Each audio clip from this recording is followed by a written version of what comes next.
Hello friends, welcome back to my channel. So UPSC 2024 के prelims का paper हो चुका है। आई एम श्योर आप लोगों में से जिन लोगों ने 2024 का पेपर अटेम्प्ट किया होगा, आप लोग का पेपर ठीक हुआ होगा। आप लोग को एक एक्सपीरियंस रहा होगा कि कैसे एग्जाम प्रीलिम्स जो होता है वो किया जाता है, कैसा माइंडसेट रहता है एग्जाम के अंदर।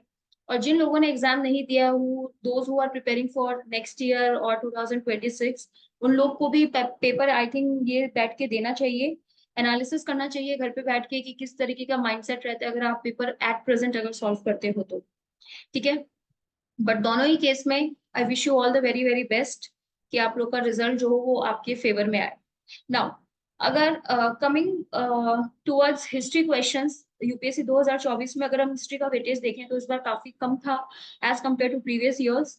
2000 इस बार 13 से 14 क्वेश्चंस जो थे वो हिस्ट्री के थे, जिसमें से अगर आप मॉडर्न हिस्ट्री के 2 से 3 क्वेश्चन अगर आप पॉलिटी में भी इंक्लूड करते हो तो या वो पॉलिटी और हिस्ट्री दोनों का में ही अकाउंट हो जाते हैं। ठीक है, तो हम हिस्ट्री के क्वेश्चंस को देखते हैं। अच्छा, एक और चीज, एशियंट ऑफ के क्वेश्चंस जो है आर्ट एंड कल्चर से रिलेटेड वो काफी ज्यादा आए हैं। और इस बार कुछ 2-3 क्वेश्चंस तो ऐसे आए हैं, अगर आप हिस्ट्री अगर आपको ऑप्शनल है और अगर आपने अपने ऑप्शनल के अंदर लाइक एरियाज और मैप्स के क्वेश्चंस अगर अच्छे कर रखे हैं तो आई थिंक ये क्वेश्चंस जो है वो आप यहाँ पे अच्छे से सॉल्व कर सकते हो। नाउ फर्स्ट क्वेश्चन अगर हम बात करते हैं, with reference to ancient India, Gautam Buddha was generally known by which of the following epithets. I think इसको एफिटेट्स ही बोला जाता है। ठीक है, 3 ऑप्शन दे रखे हैं। तो सबसे पहले हमें देखना है कि एफिडेट्स का मतलब क्या होता है। इट मीन्स इंपॉर्टेंट क्वालिटी या कैरेक्टर जो भी पर्सन का होता है उसके बारे में है। सो न्यायपूता ये बोलते हैं, महावीरा को बोलते हैं, शाक्या मुनि बुद्धिज्म बुद्धा को बोलते हैं क्योंकि शाक्य क्लैन से बिलोंग करते थे। एंड थाथा घाटा जो है वो बुद्धा को ही बोलते थे, who means who knows and sees the reality as it is. तो इसका आंसर जो होगा वो 2 और 3 होगा, बी इसका आंसर होगा। नाउ नेक्स्ट क्वेश्चन, ये क्वेश्चन जो है वो अगर आपका हिस्ट्री ऑप्शनल है तो अगर आप मैप में 100% ये साइट्स करते हो, क्योंकि आप अगर मेंस के भी क्वेश्चंस देखोगे तो उसके अंदर इनाम गांव, मंगादू और शालीहुंडम तो पूछ रखा है। ठीक है, तो आपको पता ही होगा कि ये साइट्स कहाँ है, तो आप इस क्वेश्चन को इजीली सॉल्व कर सकते हो। नाउ अगर हम चंद्रा केटूगढ़ के बारे में बात करें, it is in West Bengal. ठीक है, ट्रेडिंग पोर्ट साइड नहीं है, ये टेराकोटा आर्ट के लिए फेमस है।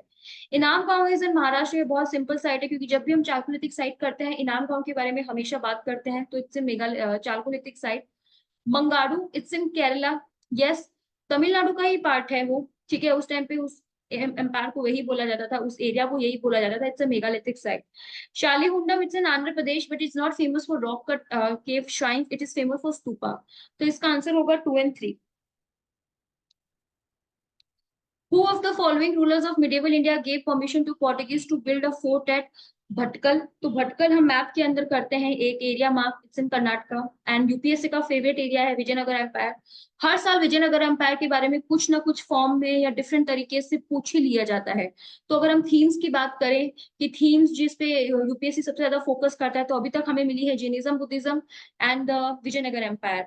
तो इसके अंदर आपको पता है कि पोर्टुगीज जो थे वो सबसे पहले विजयनगर एम्पायर के एम्पायर से ही परमिशन लेने के लिए आए थे। तो इसका आंसर होगा कृष्ण देवा राय, क्योंकि आपको अगर भटकल पता है तो आपको इसका आंसर पता होगा।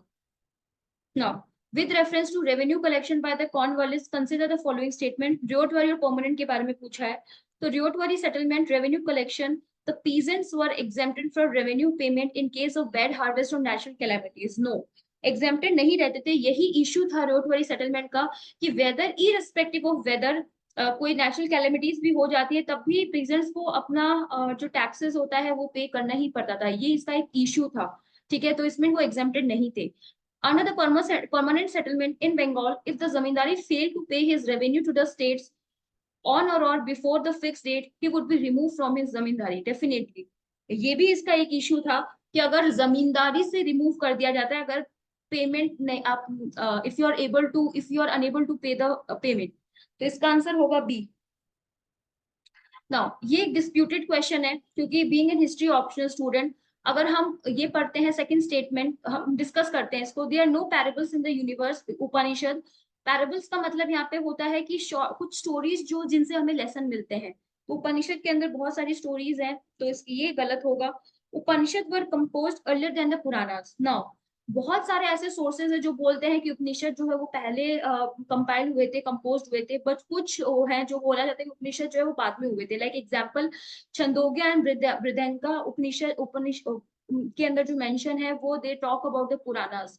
तो इसका आंसर मैंने तो बी माना है, सॉरी इसका आंसर मैंने तो डी माना है, ठीक है। आई डोंट नो कि इसका आंसर यूपीएससी क्या मानेगी, ठीक है, बट इसके लिए हमें देखना पड़ेगा, हम ज्यादा से ज्यादा सोर्सेज जो है वो उन पे ही रिलाई कर सकते हैं। Now, which of the following was the latest inclusion in the intangible culture heritage list of the UNESCO? तो हमने ये देखा है कि आर्ट एंड कल्चर का क्वेश्चन है, और आर्ट एंड कल्चर के अंदर भी ये करंट अफेयर्स का क्वेश्चन है, ठीक है। तो इसके अंदर गरबा डांस को जो है वो इंक्लूड किया गया था। Who was the provincial president of the Constituent Assembly before the Dr. Rajendra Prasad took over?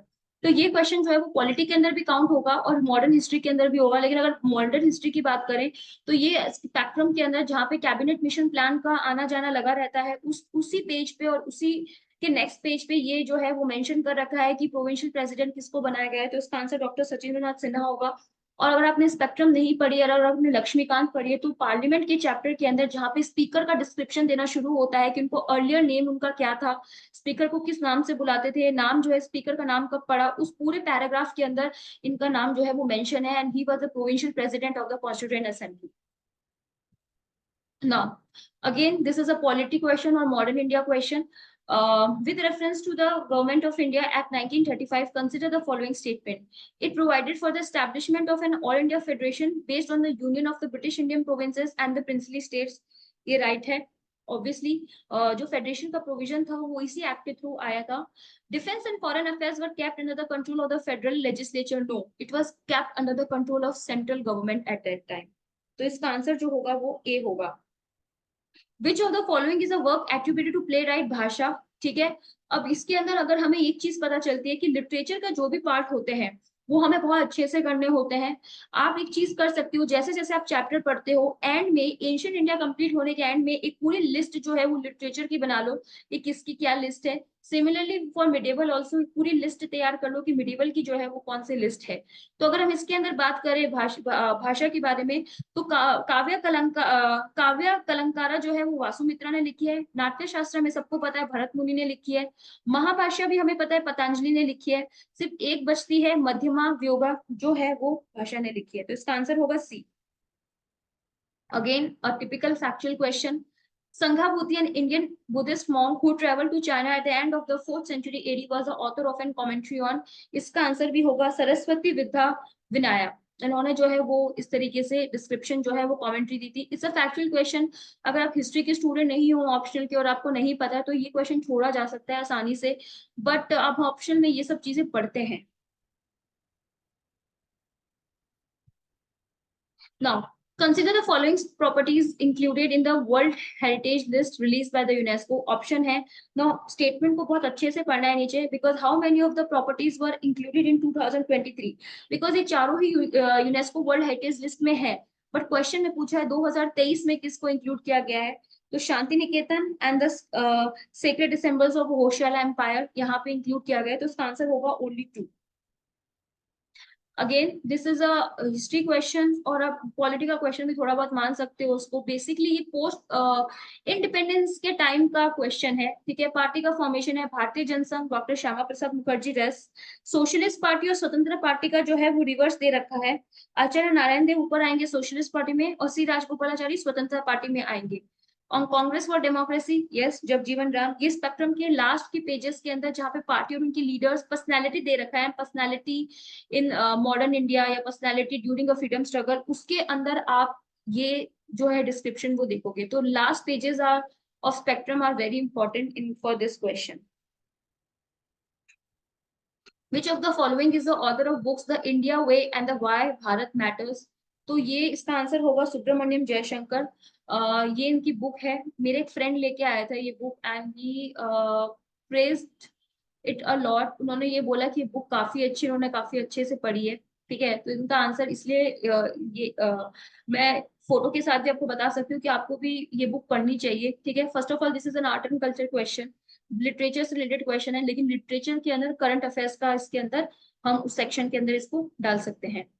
So history के इतने ही क्वेश्चंस थे, काफी डुएबल क्वेश्चंस थे, अगर 2-3 क्वेश्चन को छोड़ दो, लेकिन वो अगर वो 2-3 क्वेश्चन भी अगर आप ठीक से कर लेते हो, बाकी अगर कुछ सब्जेक्ट्स में आपका इधर उधर रहता है, तो आई थिंक आप प्रीलिम्स जो है वो क्लियर हो सकता है।